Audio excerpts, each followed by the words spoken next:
इन मुजरिमों के हौसले दिन ब दिन बढ़ते ही जा रहे हैं सालून के साहब। एक नहीं दो नहीं, पूरी की पूरी बस के सभी लोगों को मार डाला उन्होंने।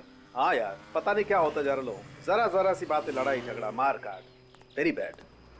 क्या हुआ, कुछ पता चला? नहीं सर, अभी भी चेकिंग चल रही है अंदर।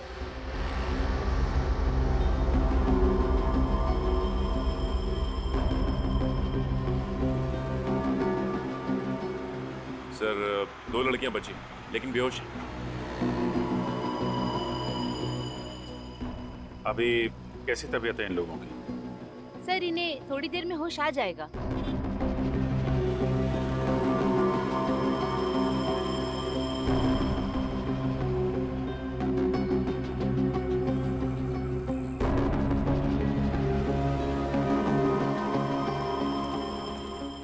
क्या पता चला? अंदर रेडिएशन है क्या? नहीं, किसी तरह के रेडिएशन नहीं है। मैंने अच्छी तरह से चेक किया। इसका मतलब हम लोग अंदर जा सकते हैं? जी जा सकते हैं आप। Thank you.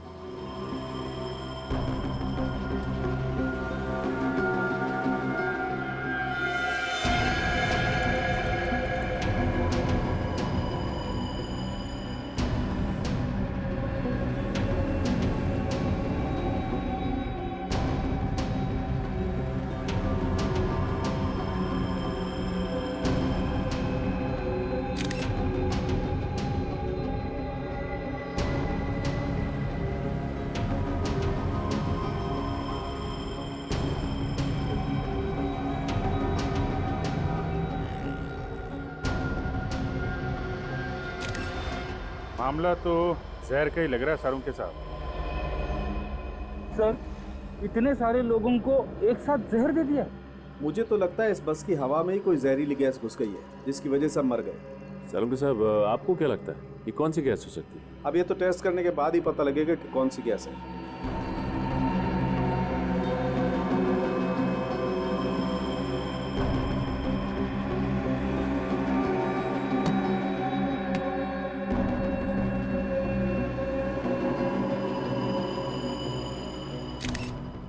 सारुण के साहब। हाँ अभिजीत, जरा ये देखिए, ये ग्रीन कलर का ये सब्सटेंस है, यही तो जहरीला केमिकल नहीं हो सकता है अभिजीत। ऑफिसर्स, दोनों लड़कियों में से एक लड़की को होश आ चुका है। फ्रेडी, सचिन, तुम लोग पूरी बस को अच्छी तरीके से चेक करो। देखो वो जहरीला केमिकल कहाँ से आया, चेक करो। श्रेया, सर। बात कर सकते हैं उनसे? जी, उनसे बात हो सकती है। अभी कैसी तबीयत है आपकी? मैं ठीक हूँ सर, मगर ये सब हुआ कैसे? ये तो आप ही बताइए। अच्छा, ये जब बस रुकी तो आप में से बस में से किसी को उतरते या किसी आदमी को बस में चढ़ते हुए देखा क्या? नहीं सर, ना तो कोई उतरा ना ही कोई चढ़ा। जब मैंने बस का दरवाजा खोला तो देखा कि वहाँ पर बहुत सारी लाशें पड़ी हुई थी। पूरा का पूरा शमशान बना हुआ था सर। और सर उसके बाद हम लोग बेहोश हो गए थे। ठीक है, थैंक यू वेरी मच। आप इनको हॉस्पिटल ले जाइए। जी।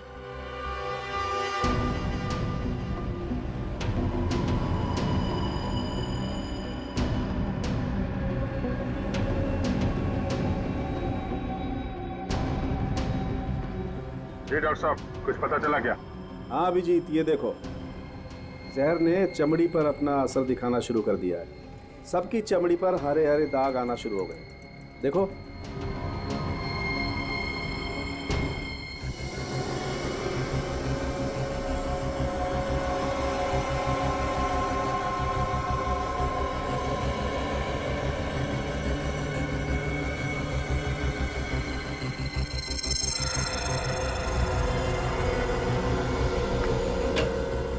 हाँ डॉक्टर साहब, पता चला इतने सारे लोग कैसे मरे? हाँ दे, मैंने टेस्ट कर लिया। ये जो जगह जगह से चमड़ी हरी हो गई है ना, ये लैकोस सैंडाइल नाम की जहरीली गैस की वजह से हुई है। उस गैस की वजह से मौत हुई है इन लोगों की। लेस्कॉट सैंडाइल? ये किस तरह की गैस है? बहुत ही खतरनाक और कम पाए जाने वाली गैस है। एक ऐसा बायोकेमिकल एजेंट जो आसानी से किसी के हाथ नहीं लग सकता। आसानी से नहीं मिलता है। इसका मतलब इस शहर में ऐसे बहुत कम लेबोरेटरीज हैं जहाँ पे इस तरह के केमिकल्स मिलते होंगे। सिर्फ 4-5 लेबोरेटरीज ऐसी होंगी, उनकी लिस्ट में तुम्हें दे दूंगा। थैंक यू डॉक्टर साहब। एक बात और, वैसे तो ये गैस हवा से भारी होती है, इसलिए बहुत धीरे धीरे फैलती है, लेकिन अगर इसे किसी तेज हवा के जरिए फैलाया जाए, जैसे कि पंखा या एसी, तो ये बहुत कम समय में बहुत ज्यादा खतरनाक हो सकती है। पंखा या एसी?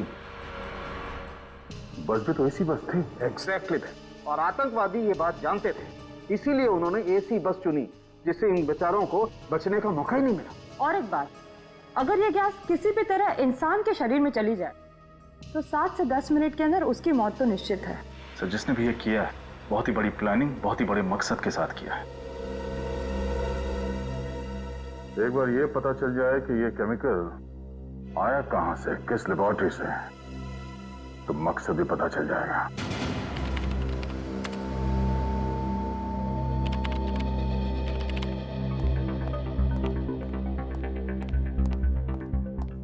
अभिनीत, क्या पता चला? सभी लैब्स को जानकारी भेज दी है, जैसे पता चले वो केमिकल कहाँ से गायब हुआ है वो लोग हमें इन्फॉर्म कर देंगे। सर मैंने तकरीबन सारे पैसेंजर्स की डिटेल्स चेक कर ली है। किसी का भी आपस में कोई संबंध नहीं है। सभी लोग अलग अलग जगह काम कर रहे थे। कोई बैंकर था, कोई डॉक्टर था, कोई अकाउंटेंट था। अगर एक चीज उन सब में कॉमन थी तो सिर्फ ये कि वो उसी बस में ट्रैवल कर रहे थे। मुझे तो लगता है इसके पीछे किसी आतंकवादी संगठन का हाथ है, जो लोगों में दहशत फैलाना चाहते हैं। आतंकवादी संगठन? सर, बॉम्ब ब्लास्ट के बाद ये कौन सा नया तरीका अपना लिया इन लोगों ने? अभी तो सिर्फ बस में हुआ है, कल को शहर में कहीं भी हो सकता है, किसी भी भीड़ भाड़ वाले इलाके में। सर, डॉक्टर सालुंके कह रहे थे कि वो केमिकल हवा से फैलता है। हो सकता है वो केमिकल बस के एसी के जरिए फैलाया हो सकता है, और ये भी हो सकता है कि उसने किसी बैग के अंदर वो चीज रखी हो। हाँ सर, और वो बैग बस में रख के अगले स्टॉप पे उतर गया होगा। वो बस के टिकट की मशीन लेके आओ, देखो कितने लोग चढ़े थे बस के अंदर।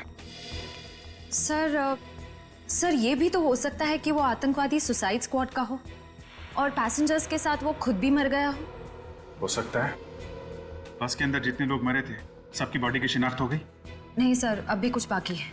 सर, कुल मिला के 35 लोग चढ़े थे बस में। 35 लोग, और हमें लाशें मिली हैं 22 लोगों की।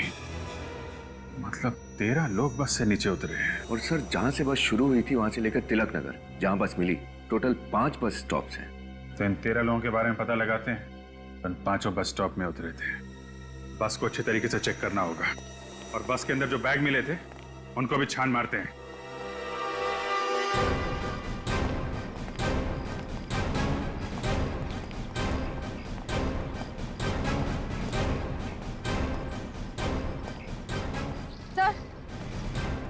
सर ये जतिन है, गाड़ियों के पुर्जे पुर्जे की अच्छी जानकारी है इसे। जतिन, बस का एसी अच्छी तरीके से चेक करो, देखो कोई छिड़कानी तो नहीं की गई। Okay sir.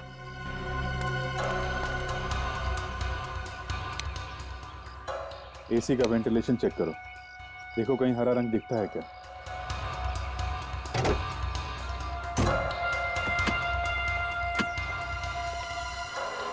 सारा सामान ध्यान से चेक करना। 22 लोगों की मौत हुई है, कुछ भी हो सकता है।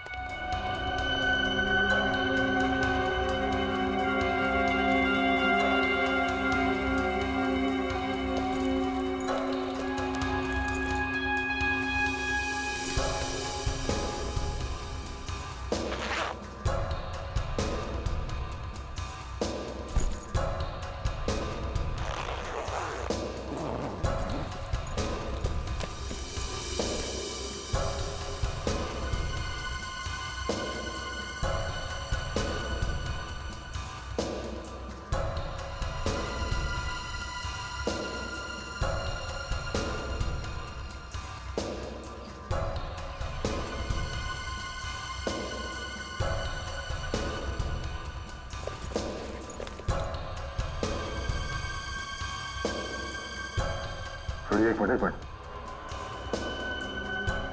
इस परफ्यूम के बॉक्स में इसमें गड़बड़ हो सकती है। यहाँ देना।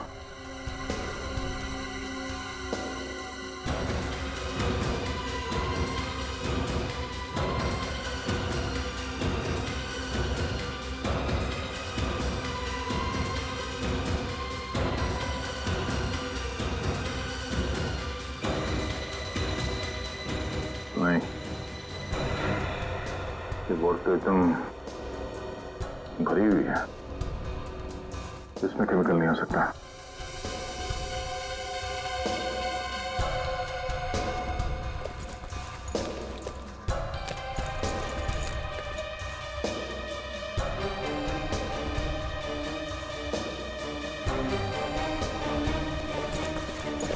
सर इन बैग्स में तो कुछ नहीं है। सर इधर भी कुछ भी नहीं मिला। नहीं सर, कुछ भी नहीं है। कमाल है, सारा सामान चेक कर लिया पर केमिकल का कहीं कोई नामो निशान नहीं। शायद इस बस में कुछ मिला। सर एसी में तो कुछ नहीं मिला। कमाल है, बस में अगर नहीं है तो वो जहरीली गैस आई तो आई कहां से? वो एयर फिल्टर चेक किया? यस सर, कुछ नहीं मिला उसमें भी। एसी के जरिए अगर वो जहरीली गैस नहीं आई है बस के अंदर, तो फिर गैस आई कहां से?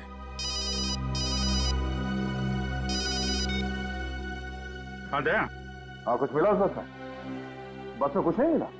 एसी में चेक किया, मगर वो केमिकल कहीं ना कहीं से तो फैला ही है ना। हाँ ठीक है, अगर कुछ पता चलता तो फोन करो मुझे। ऐसा कैसे हो सकता है सर?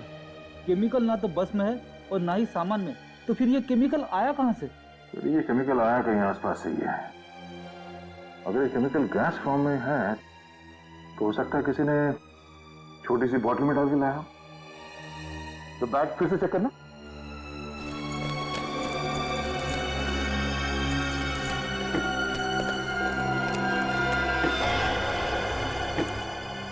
सर इस बैग के अंदर कुछ है। पूछो।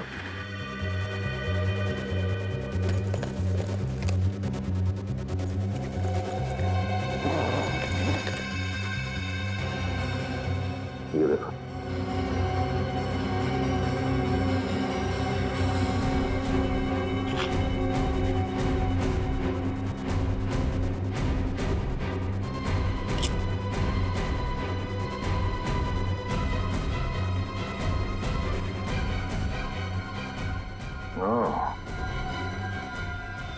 तो ये है वो बॉटल जिसमें केमिकल रखा गया था।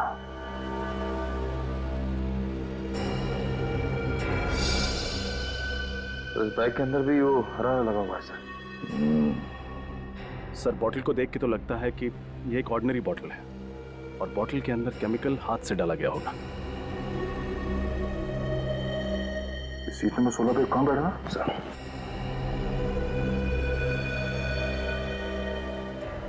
सर सीट नंबर 16 पे वो राजेश है सर। राजेश? तो राजेश आतंकवादी है? नहीं नहीं, ऐसा नहीं हो सकता। मेरा बेटा आतंकवादी नहीं हो सकता। देखिए, हम ये नहीं कह रहे हैं कि आपका बेटा आतंकवादी है। हम तो सिर्फ ये कह रहे हैं कि आपके बेटे राजेश के बैग में से हमें वो जहरीली केमिकल वाली बोतल मिली। नहीं, जरूर किसी ने ये बोतल मेरे राजेश के बैग में रख दिया होगा। मेरा बेटा तो बहुत सीधा साधा था सर। मेरा बेटा तो सॉफ्टवेयर इंजीनियर था सर।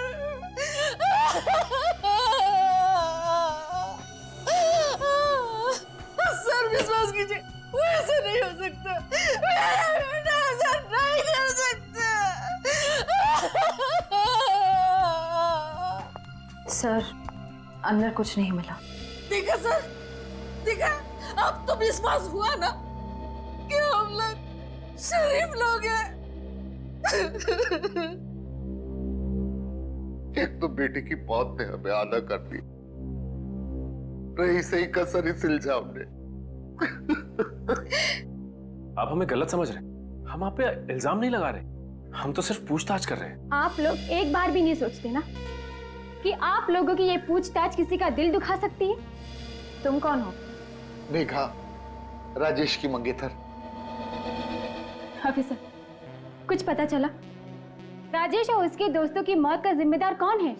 क्या उस बस में राजेश के दोस्त भी थे? जी हाँ, उस बस में उसके 7 दोस्त थे जो उसी के ऑफिस में काम करते थे। कहीं ये सारा किया धरा ऑफिस में किसी दुश्मनी को लेकर तो नहीं? पर सर, अगर राजेश के ऑफिस में ऐसी कोई प्रॉब्लम होती तो वो मुझे बताते, जरूर बताते मुझे।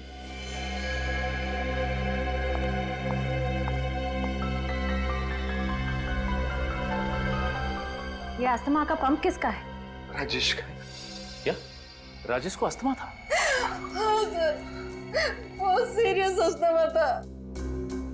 अच्छा, ये अस्थमा के मरीज तो इस तरह का पंप हमेशा अपने पास रखते हैं ना? जी। लेकिन सर, हमें राजेश के बैग में या उसकी जेब में कोई अस्थमा का पंप नहीं मिला था। ये कैसे हो सकता है सर? मेरा बेटा राजेश बिना अस्थमा पंप के घर से बाहर ही नहीं जाते थे। ये तो एक्स्ट्रा है, इमरजेंसी के लिए घर में रखा है। कहीं ऐसा तो नहीं कि वो बैग राजेश का था ही नहीं, बल्कि बदल दिया गया था? हाँ सर, खूनी बैग बदल कर तिलक नगर से एक बस स्टॉप पहले, यानी कि श्याम नगर के बस स्टॉप पे उतर गया होगा। अभिजीत, अंदाजा बिल्कुल सही निकला। वो जहरीला केमिकल इस बोतल से ही छोड़ा गया है। सर, इस छोटी सी बोतल में 22 लोगों को मारने की क्षमता है। अकल बड़ी की भैंस। अबे कौन सी सोच में डूब गया? भैंस बड़ी होती है ना। देख, अकल तो छोटे से सिर में भी रह सकती है, मगर भैंस को रखने के लिए इतने बड़े तबेले की जरूरत पड़ती है। सर, सही बात है। छुट्टी हो गई। पहले एक था, अब दो हो गए। सर, ये काम कैसे करता है? देखो, ये बटन एक तार के जरिए इस बैटरी से जुड़ा हुआ है। जैसे ये बटन दबाया, ये तार गर्म होने लगा। इतना गर्म हो गया कि बाद में ये डिस्कनेक्ट हो गया, टूट गया। और जब ये जलने लगा तो धीरे धीरे इसके अंदर की गैस बाहर निकली और उसने तबाही मचा दी। ये बटन दबने और गैस निकलने के बीच कितना टाइम लगता है डॉक्टर साहब? 60 से 90 सेकेंड। मतलब राजेश के पास 90 सेकंड थे बटन दबा के भागने के लिए। सर, फिर तो ये राजेश तिलक नगर से एक स्टैंड पहले ही उतर सकता था। फिर भी ये बस में क्यों बैठा रहा? ये राजेश सॉफ्टवेयर इंजीनियर था ना? हाँ सर, किसी एमआरपी कंपनी में काम करता था और महेश नगर में रहता है। सर, मैंने शहर की सारी लैब्स में पता कर लिया, कहीं से भी किसी भी केमिकल की चोरी नहीं हुई। कहीं से भी नहीं चुराया गया, तो फिर वो खतरनाक केमिकल राजेश के बैग में आया कहां से?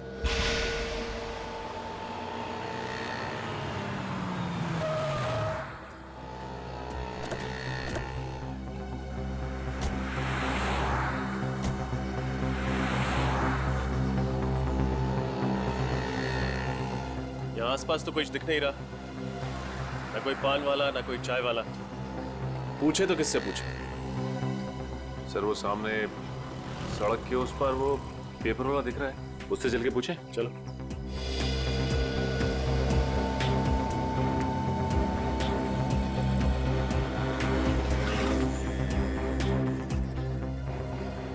सुनो जरा, तुमने कल सुबह 8:30 से 8:45 के बीच किसी आदमी को इस बैग के साथ देखा था वहां बस से उतरते हुए? 8:30 और 9 के बीच? अरे हाँ साहब, 8:30 और 9 के बीच एक क्या मस्त शूटिंग चल रही थी साहब। अब उसको छोड़ के कोई ये हैंडबैग देखेगा क्या? शूटिंग? कैसी शूटिंग? साहब, वो सीरियल आ रहे हैं ना, क्या नाम है उसका, साजन सजनी। हाँ, साजन सजनी का प्यार, उसी की शूटिंग चल रही थी साहब। कहाँ हो रही थी ये शूटिंग? शूटिंग आइए ना साहब, दिखाता हूँ, आइए दिखाता हूँ। शूटिंग इधर चल रही थी साहब। इधर हीरो खड़ा था, इधर हीरोइन खड़ी थी। क्या मस्त डायलॉग बोल रही थी साहब, देख के तो मजा आ गया, माँ कसम। हीरोइन यहाँ पे और हीरो यहाँ पे खड़ा था, और ये बस स्टॉप एग्जैक्टली इसके पीछे। अच्छा, ये बताओ कि कैमरा कहाँ लगा हुआ है? क्या साहब, जब हीरो इधर खड़ा है, हीरोइन इधर खड़ी है, तो कैमरा तो इधर ही होगा ना साहब। कैमरा वहां पे, हीरो हीरोइन यहाँ, और ठीक पीछे बस स्टॉप। शायद बस से उतरने वाले यात्री उस कैमरे में देखे हों। हाँ, ये हो सकता है। ये शूटिंग कितनी देर तक चली थी? अरे साहब, बात ये ना साहब, जो डायरेक्टर था बहुत खड़ूस था, हर बात पे काट काट काट, एक ही डायलॉग पूरे 2-2.5 घंटे। ठीक है। क्या नाम पता है सीरियल का? साहब, लगता है आपको भी शूटिंग देखनी है। हाँ? अरे साहब, इधर बगल वाली गली ना, उधर शूटिंग चल रही है, जाकर देख लो ना साहब। चलो। राहुल, राहुल, वो तुमसे प्यार क्या करती हो राहुल? तो छोड़ दो इस दुनिया को, कुर्बान कर दो इस जान को और आ जाओ मेरी बाहों। आई। कट कट कट, ये क्या कर रहे हो तुम दोनों? 18वां रीटेक था। अगर इसी शॉट में पूरा दिन निकल गया तो प्रोड्यूसर तो मेरा बैंड बजा देगा। सॉरी सर, लेकिन सुचिता का वजन इतना ज्यादा है कि मेरा बैलेंस बिगड़ जाता है। मेरे वजन को दोष मत दो। अगर जिम में तुमने ज्यादा मेहनत की होती ना तो आज ये नौबत नहीं आती। डायरेक्टर साहब, हमें आपसे कुछ बात करनी है। लो, अब इनको भी मुझसे बात करनी है। बताइए क्या बात करनी है? हम लोग सीआईडी से। आप लोग सीआईडी से हैं? लेकिन सर मेरे पास यहाँ शूट करने की परमिशन है। ये देखिए सर, ये लेटर है। इसकी जरूरत नहीं है। हमारे यहाँ आने की वजह कुछ और ही है। वो क्या सर? आप लोग कल सुबह श्याम नगर बस स्टॉप पर शूटिंग कर रहे थे। जी हाँ, उसके सामने वाली सड़क पर। तब तो आपको पता चल ही गया होगा कि कल वहाँ से गुजरने वाली एक बस में 22 लोगों की मौत हो गई। जी, मैंने अखबार में पढ़ा था। काफी बुरा हुआ। हम आपकी शूटिंग की फुटेज देखना चाहते हैं। शायद आपकी शूटिंग की फुटेज में वो बस भी दिखी। जी हाँ, जरूर। अगर हम किसी तरह कानून की कुछ मदद कर सके तो इससे ज्यादा गर्व की बात और हमारे लिए क्या हो सकती है। आइए प्लीज।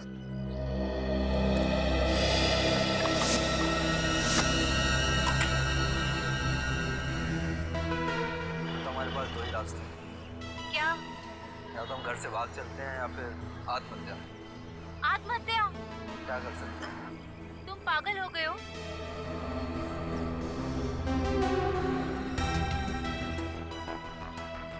एक सेकंड पॉज करो। बस वही है सर, सीआर ट्रेवल्स की। अब इसके आगे प्ले करो।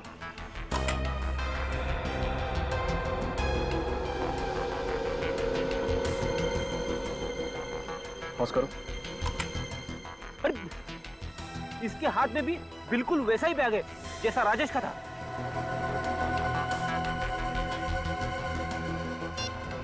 इसकी फोटो हर अखबार, हर न्यूज चैनल में दे देता है। कोई तो पहचानेगा इसे। आगे प्ले करो।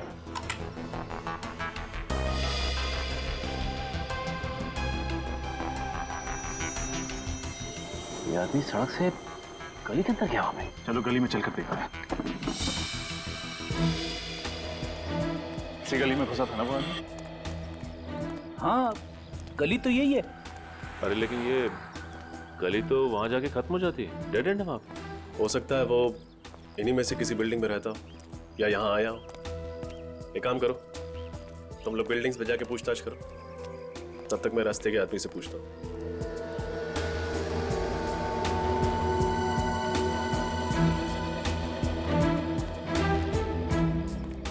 अरे भाई, तुम रोज अपना ठेला यहीं लगाते हो? हाँ साहब, हम सवेरे 7 से रात के 9 बजे तक यही ठेला लगाते हैं। तब तो तुमने कल सुबह जरूर एक आदमी को इस गली में घुसते हुए देखा हो। उसके हाथ में एक बैग था।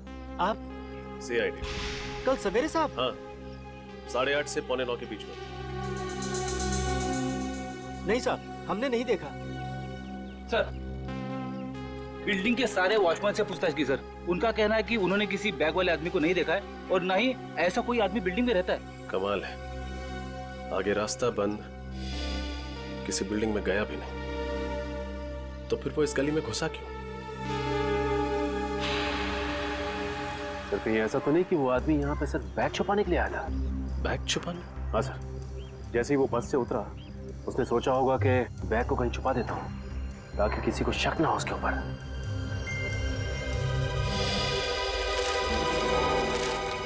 हाँ सचिन, सुनो, कल तुम्हें इस डिब्बे में कोई बैग मिला था? नहीं साहब, कल तो मैं बीमार था साहब, कल मैं आया नहीं था साहब। इसका मतलब कल का कचरा अभी भी इस डिब्बे में ही होगा। चेक करो।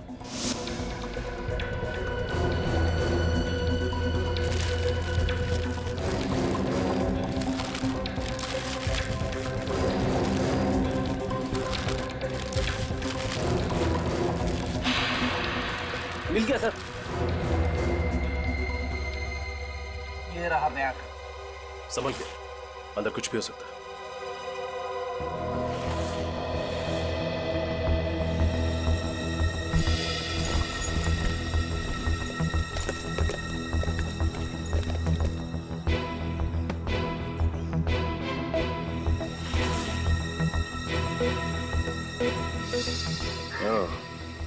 ये रहा राजेश का अस्थमा पंथ। ये बैग राजेश का ही है। सर, डॉक्टर तारिका को राजेश के बैग के ऊपर से एक खास आदमी की उंगलियों के निशान मिले। अच्छा, कौन है वो? सर मुन्ना नाम का पुराना मुजरिम है। 2 साल पहले गन्स की स्मगलिंग में पकड़ा गया था। मुन्ना? पंकज, अपना डाटा चेक करो, निकालो इस मुन्ना का इतिहास। मुन्ना? सर, मुन्ना ने काफी प्लानिंग की होगी इस सब के लिए। राजेश पे नजर रखी होगी और ठीक राजेश के जैसा ही बैग बाजार से खरीदा होगा ताकि उसे बदला जा सके। सर, ये देखिए।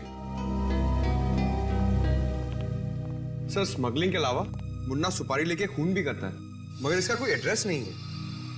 सर, एक हरिया नाम का आदमी भी काम किया करता था इस मुन्ना के साथ। मैं जानता हूँ इसे, बाद में वो खबरी बन गया। Very good. फोन लगाओ इस हरिया को, पता ठिकाना मिलेगा इस मुन्ना का। यस सर, ये मुन्ना तो सुपारी किलर है, फिर ये आतंकवादियों के साथ कैसे मिल गया? पैसे को लालच दिया होगा, बन गया सुपारी किलर से आतंकवादी। सर, इस मुन्ना का पता चल गया सर। कहाँ है? पीपटवाड़ी में कहीं अपना अड्डा बना के रखा है इसने। पीपटवाड़ी? इस मुन्ना बेटा को लोरी सुनाने का टाइम आ गया है। मुन्ना एक आतंकवादी है, संभाल के, कुछ भी हो सकता है।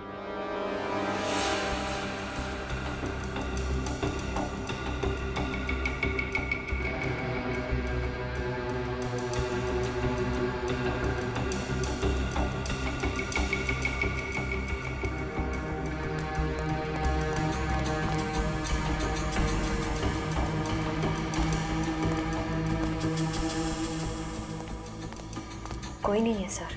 कोई नहीं?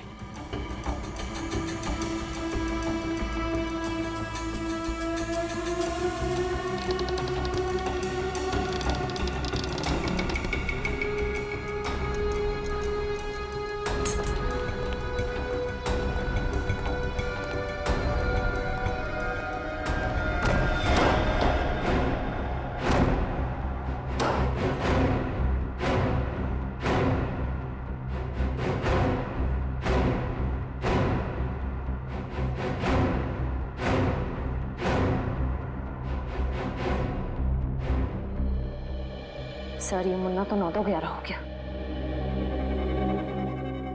या अपराधी अक्सर अपराध करके अपना ठिकाना बदल लेते हैं। एक काम करो, अच्छी तरह से तलाशी लाओ, कुछ ना कुछ जरूर छोड़ के गया होगा ये मुन्ना। सर।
मिला क्या निखिल? इस नोटपैड पे कुछ लिखा गया था पर कुछ दिख नहीं रहा है साहब। उठाओ इसे, देखो कुछ काम का है क्या? सर, सर, बस का टिकट मिला है।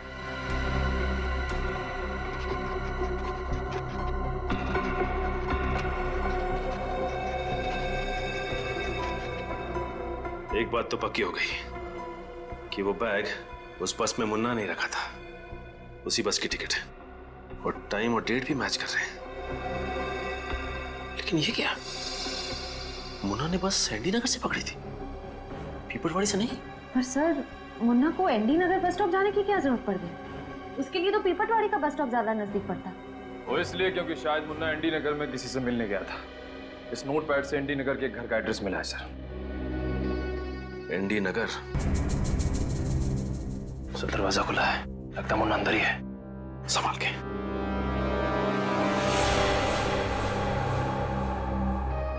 शराब की बू आ रही है।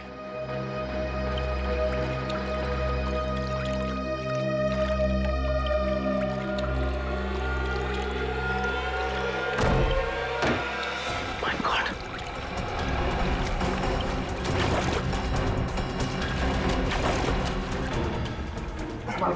लगता है ज्यादा शराब पी के बाथटब में बेहोश हो गया। ये बेहोश नहीं है, बल्कि इसकी मौत हो चुकी है। ये तो मुन्ना नहीं है, आखिर ये है कौन? सर इसका नाम सनी है, इसके पास में ये ड्राइविंग लाइसेंस है। सनी? मुन्ना जैसे आदमी के पास सनी का एड्रेस कैसे आया? एक काम करते हैं, पूरे घर को छान मारते हैं, देखते हैं क्या मिलता है।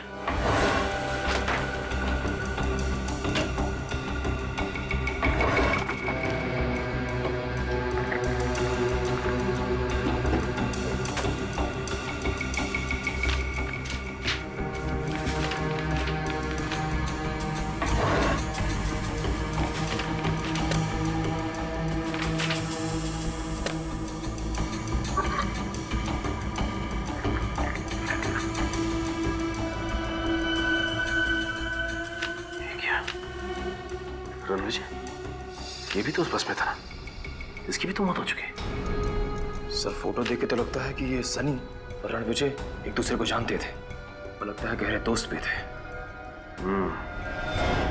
ये कितने गहरे दोस्त थे इसके बारे में तो रणविजय के परिवार वाले बताएंगे।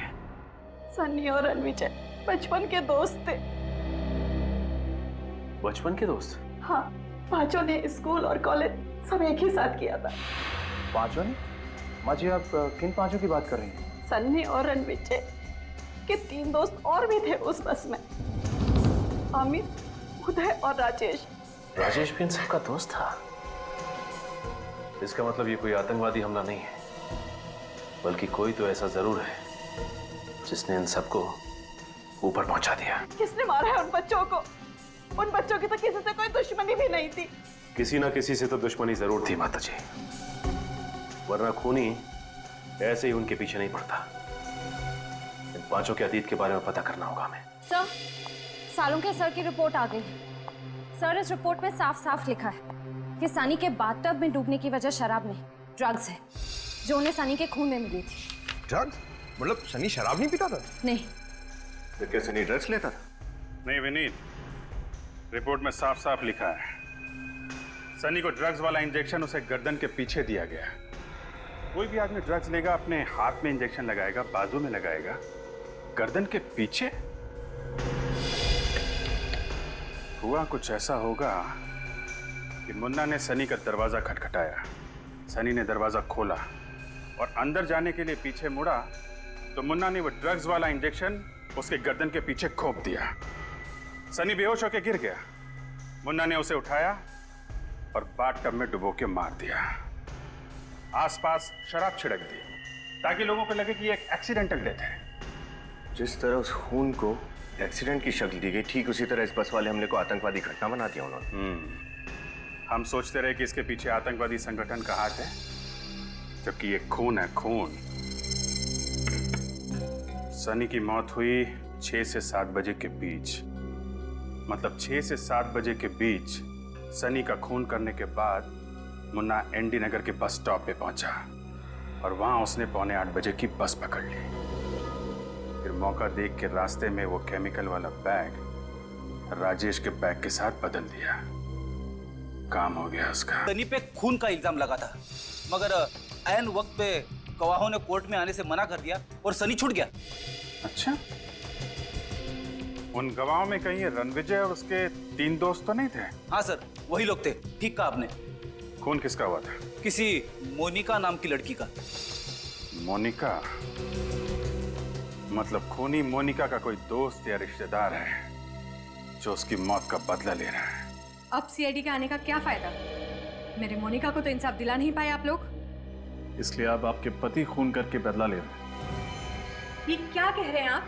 बिल्कुल ठीक कह रहे हैं। जरा बुलाइए उन्हें। कहाँ से बुलाऊं? मर चुके हैं वो। क्या? उनकी भी मौत हो चुकी? जी हाँ। एक बूढ़े बाप के कंधों में इतनी ताकत नहीं होती कि जवान बेटी के अर्थी के साथ कानून की नाइंसाफी का बोझ भी सह सके। जब कानून ने मेरी मोनिका के खूनी को आजाद छोड़ दिया तो वो ये बर्दाश्त नहीं कर पाए, आत्महत्या कर ली उन्होंने। बहुत बुरा हुआ आपके साथ, प्लीज संभालिए अपने आप को। देखिए माँ जी, आपके परिवार के साथ जो कुछ भी हुआ उस बात का बेहद अफसोस है हमें। पहले आपकी बेटी मोनिका और उसके बाद आपके पति। बात दरअसल ये है कि कोई तो है जो मोनिका के खूनी और उसके दोस्तों की जान ले रहा है। क्या? मोनिका का कातिल मारा गया? ये किसने किया? हम भी यही पता लगाने की कोशिश कर रहे हैं। जरूर कोई मोनिका के पास वाला ही होगा। नहीं, लेकिन जो भी ये कर रहा है ना, मेरी दुआएं हैं उसके साथ। कोई तो है जो मेरी बेटी के खून का बदला ले रहा है। वो सिर्फ आपकी बेटी के खूनी को ही नहीं, बल्कि साथ साथ कई मासूम लोगों को अपना शिकार बना चुका है। अब अगर ऐसे आदमी को आप दुआ देंगे, माँ जी, मुझे नहीं लगता कि अच्छी बात होगी। माँ जी, मोनिका का कोई भाई है? जी नहीं, वो हमारी इकलौती संतान थी। तो फिर हो सकता है कि आपकी बेटी मोनिका किसी से प्यार करती हो? हाँ, वो और संजय एक दूसरे से बेहद प्यार करते थे। शादी भी होने वाली थी उनकी, पर वो तो बहुत नेक लड़का है, वो ऐसा नहीं कर सकता। वो कितना नेक है वो तो हम पता कर ही लेंगे। संजय, ये क्या बकवास कर रहे हो मुन्ना तुम? सारे पैसे मैं तुम्हें दे चुका हूं ना। संजय साहब, सारे नहीं, आधे पैसे। क्या मतलब? मतलब वो सारे पैसे 4 लोगों को मारने के लिए दिए गए थे। उनके साथ 18 लोग और मारे गए। उनका क्या? वो क्या मुफ्त में मारे गए? देखो मुन्ना, ये तो सरासर बेईमानी है। बेईमानी के धंधे में ईमान ढूंढ रहे हैं। मुझे पैसे चाहिए, पैसे। देखो मुन्ना, तुम्हें शुरुआत से पता था कि प्लान के हिसाब से बस में जितने भी लोग होंगे वो सबके सब मारे जाएंगे, ताकि वो 4 दोस्त मारे जा सके। पुलिस को ये एक आतंकवादी हमला लगे। अब मेरे पास और पैसे नहीं है। तुम प्लीज यहां से जाओ। ठीक है, कोई बात नहीं, सारे सबूत हैं मेरे पास। पुलिस को तुम तक पहुंचने में ज्यादा टाइम नहीं लगेगा। तो तुम मुझे ब्लैकमेल कर रहे हो? देखो, ये सही नहीं है। क्या सही है और क्या गलत, ये तो पहले सोचना चाहिए था। ठीक कहा, मुझे पहले ही सोचना चाहिए था।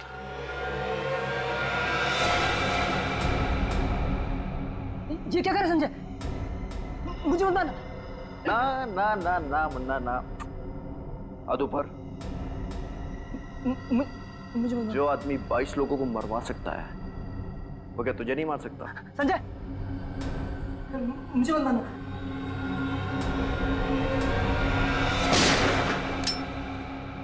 सीआईडी,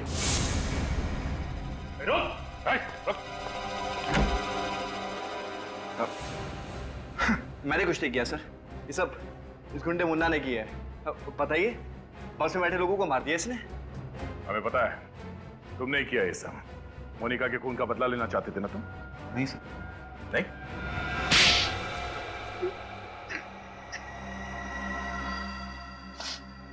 हाँ, मैंने किया है सब। क्या करता मैं? थोड़ा मुझसे मेरा प्यार, मेरी जिंदगी, मेरी मोनिका को मुझसे छीन लिया। शादी होने वाली थी हमारी। खून का बदला खून, ये कहाँ का इंसाफ है? तुम अपने बदले की भावना में यह भी भूल गए कि जिन लोगों की जान तुमने ली वो भी किसी की जिंदगी थी, वो भी किसी का प्यार। ये सब मैंने इस अंधे कानून की वजह से किया है। खुदी को बाइज्जत रिहा कर दिया उन्होंने। क्या करता मैं? इसलिए मैंने उनको सजा दी। सजा तुमने दी, वही गलत किया। कानून के ऊपर भरोसा करते, सच को सामने लाने की कोशिश करते तो शायद मोनिका के खूनी को सजा हो जाती। लेकिन अब तुम दोनों को सजा होगी, वो भी फांसी।